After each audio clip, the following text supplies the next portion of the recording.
Is there a supernatural dimension? A world beyond the one we know? Is there life after death? Do angels exist? Can our dreams contain messages from heaven? Can we tap into ancient secrets of the supernatural? Are healing miracles real? Sid Roth has spent over 35 years researching the strange world of the supernatural. Join Sid for this edition of It's Supernatural.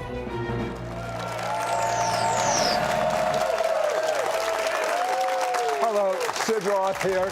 Welcome to my world, where it's naturally supernatural. I just love the rarefied air of heaven. I mean, I'm addicted to the rarefied air of heaven.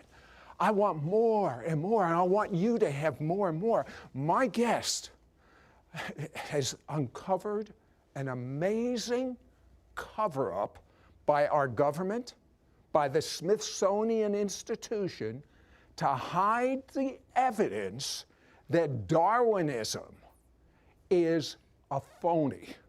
And he's going to expose it to you because it's about time this evidence is presented to our society.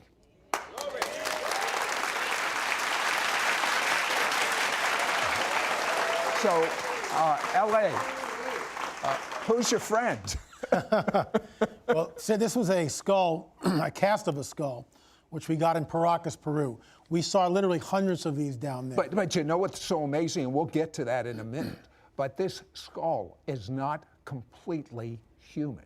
You see, many years ago, God gave L.A. a mandate, and he told him to study as the days of Noah. Explain what that is, and explain what you found out from your studies. Oh, Jesus tells us it will be like the days of Noah when he returns. And of course, that points to the fallen angels coming down in Genesis 6, having sex with the women, and the offspring are the Nephilim.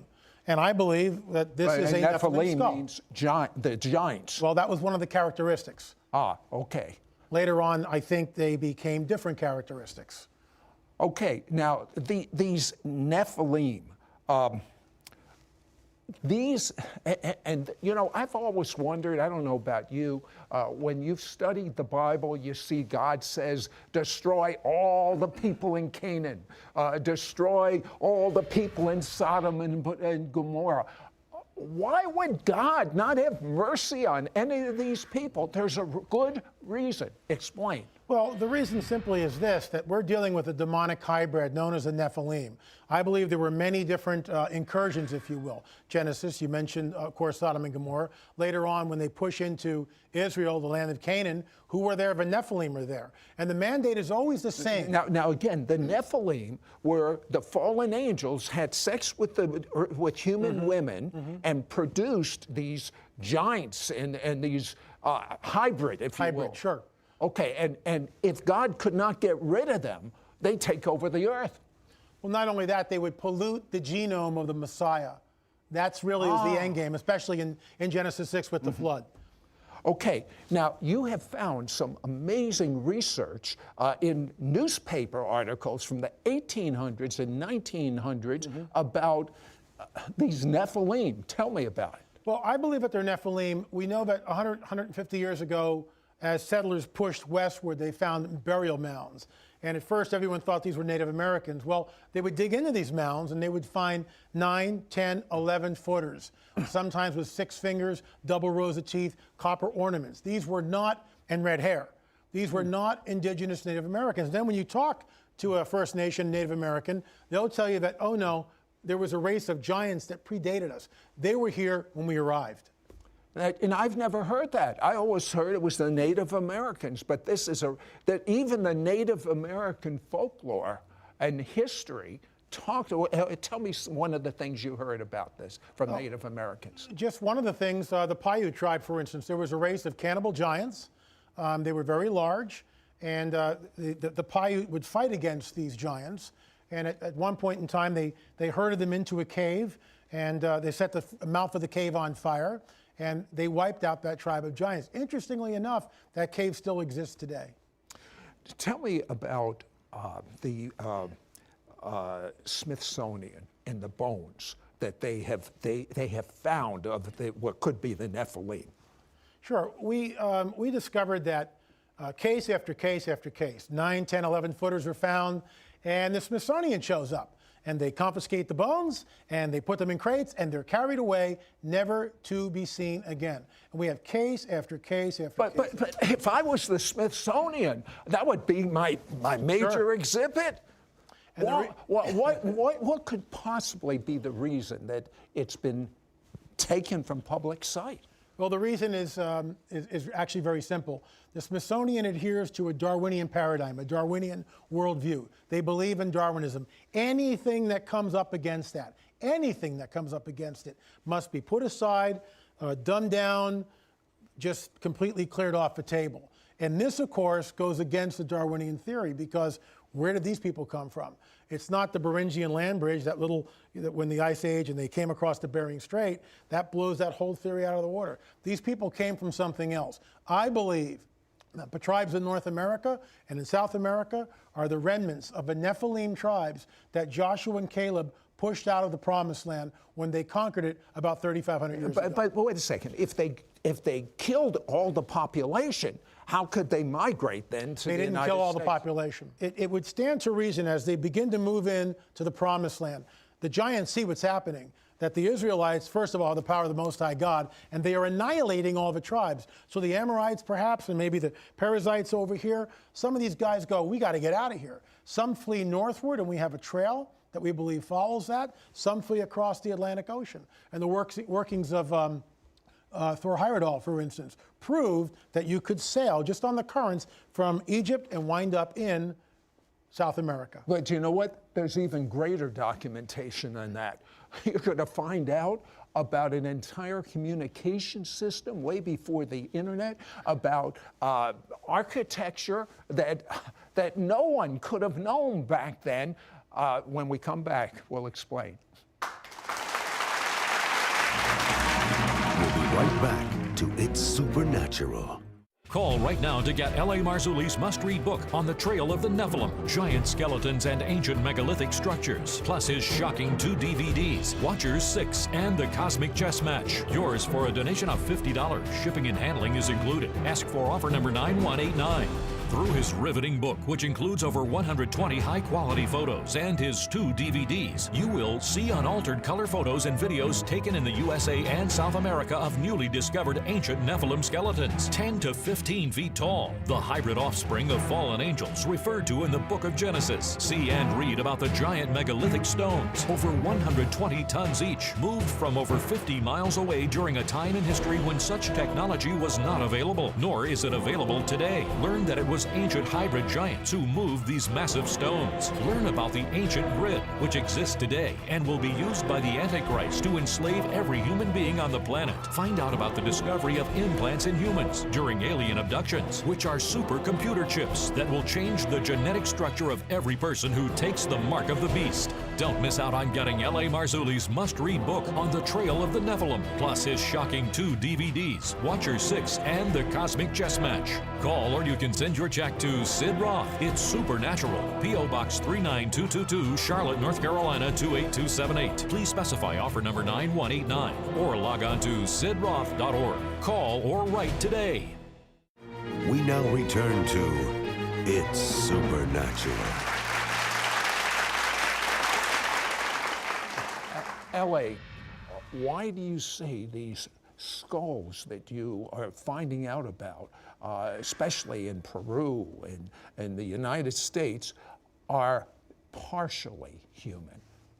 Well, this skull here looks sort of human, except of course it's elongated. You can see the way the sides of the skull go up. A normal human skull consists of 4 plates. A frontal plate, and by the way, these are sutures here. A frontal plate, then you would see another suture that would go and split the parietal, which is the center plate, in 2 pieces. Well, and then of course the occipital, the rear plate. What you see here is a frontal plate which has been greatly enlarged, and it's got this very strange ridge bone on top of it. And then where there should be 2 parietal plates, there is only 1 parietal plate. We saw many, many, many skulls down there with these characteristics. We also believe that this is a female skull. The male skulls are about like this, much, much larger, much more robust. Now, you did an amazing scientific study of different colors of hair. Tell me about that.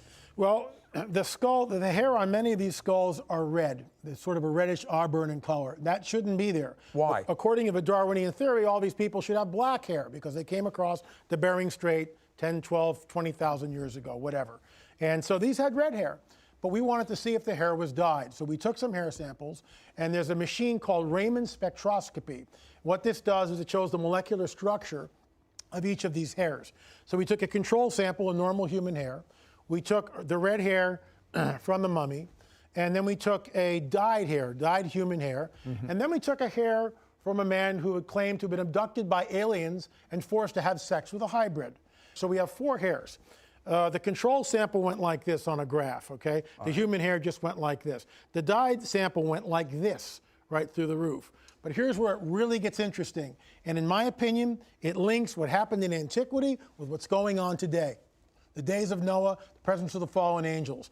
The red hair and the hybrid hair tracked like this over the graph, the same way, all over the graph to the very end, then it slid off. Now remember, this hair that came off this skull was about 2,500 years old. So what you're saying is it lines up with not being totally human. Correct. Lines up with the Nephilim. Correct.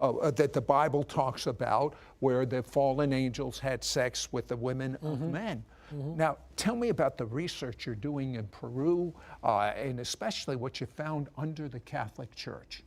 Well, there's these, in this one particular place called Waitara, which is about 9,000 feet above sea level, literally in the middle of nowhere. There are these ancient megalithic ruins. And on top of these ruins is built a Catholic church. Help me out. What's a megalithic ruin? Megalithic ruin is ancient stonework, very large blocks of stone. And we see them all over the world. But what's fascinating about this, when you're in the church, it's a Catholic church, and there's icons and statues and all this. But at the base of the church, about to the 8-foot level, are these ancient stones, which are laid without mortar. And the joinery is so precise, you cannot fit a human hair between the stones. And they are polygonal shape. What I mean by that, many different sided shapes, not one stone is the same. You'd be hard-pressed to achieve that type of masonry in today's world. You could do it, but at what expense? And the technology that was done thousands and thousands of years ago, it defies imagination. Here's a people that really didn't have the wheel, as far as we know, yet they're taking these 4-ton, 10-ton, 20-ton, and even greater blocks of stone, and when they join them, Sid, the sides are completely smooth. How do you move 20-ton stones without a wheel? I'll get you thinking a little bit. Absolutely. And I think there's a supernatural component to all of this. And this is where I factor in fallen angels. It's like we see all through Scripture the good angels and what they're able to do. The fallen angels have technology. They have powers. They have supernatural powers that defy what we do here, defy our physics, defy our natural laws. And I think the stones there were shaped, in my opinion, they are fallen angel, or what we call Nephilim architecture. Now, you see a tie-in with these Nephilim in the last days and the mark of the beast. I want you to hear about this. We'll be right back. We'll be right back to It's Supernatural. Many viewers report testimonies of miracles, signs and wonders, and healings as a result of watching It's Supernatural. I'm 14 years old. This morning, I watched It's Supernatural about angels, and warmth poured on me. It made me cry. God healed me of stage 4 inoperable cancer. It is a real blessing to have It's Supernatural to watch each week. If you've been touched through watching It's Supernatural, share your testimony at sidroth.org/praise. We now return to It's Supernatural. Amazing. Between 3,000 and 10,000 years ago, our civilization had electricity? How, L.A., is this possible? These stones in my chart that we just talked about, the stones at the base of a Catholic church, have piezoelectric properties. They're highly polished surfaces. They were carved from a quarry, in some cases granite, in other cases andesite. These are just stones. And they're able to, sort of like crystal radios in the 20s and the 30s, that's similar, what they can conduct electricity. What we believe is that there was an ancient grid system over this planet at one point, with points of connectivity. This grid system may have been used not only as a communication, but perhaps to control the weather, to bring rain in, all sorts of things. How could they have all this sophistication? I mean, just sophistication without a wheel moving the blocks. These blocks. What explanation do you have? Well, you have two. You have one, which is the extraterrestrial, that they came from Zeta Reticuli, which of course I don't believe in. The one I hold to, and hold to very, very fast and diligently, is we are looking at fallen angel technology. And we get some of this in the book of Enoch, which tells us that they came and showed the secrets of heaven to the men and women of earth. All right, tell me about, in the United States, in Ohio, the Great Circle Mound. First, explain what it is. The Circle Mound is a henge. It's a very large circle, over 1,250 feet in diameter. The word henge means? Henge means this. It's a circle, but it also has a waterway in the inside. And the construction of this is incredible because at least this particular henge dates about 3,000, 3,500 years ago, which again fits the timeline of a diaspora when Joshua and Caleb are moving into, with the Israelites, into the Promised Land, and the Nephilim tribes are scattering. They show up there about 3,000, 3,500 years ago in the Ohio Valley. They create this circle, this henge, with a body of water in the middle of it. In the center of it, excavations proved that there was an altar, and they found human remains on the altar. And that's huge. Okay, tell me about the American Stonehenge connection with the, we hear about the Stonehenge in England, and then a third place. Explain Sure. that. The American Stonehenge is in New Hampshire. Well, how come we haven't seen this? How come we haven't been told about this Stonehenge?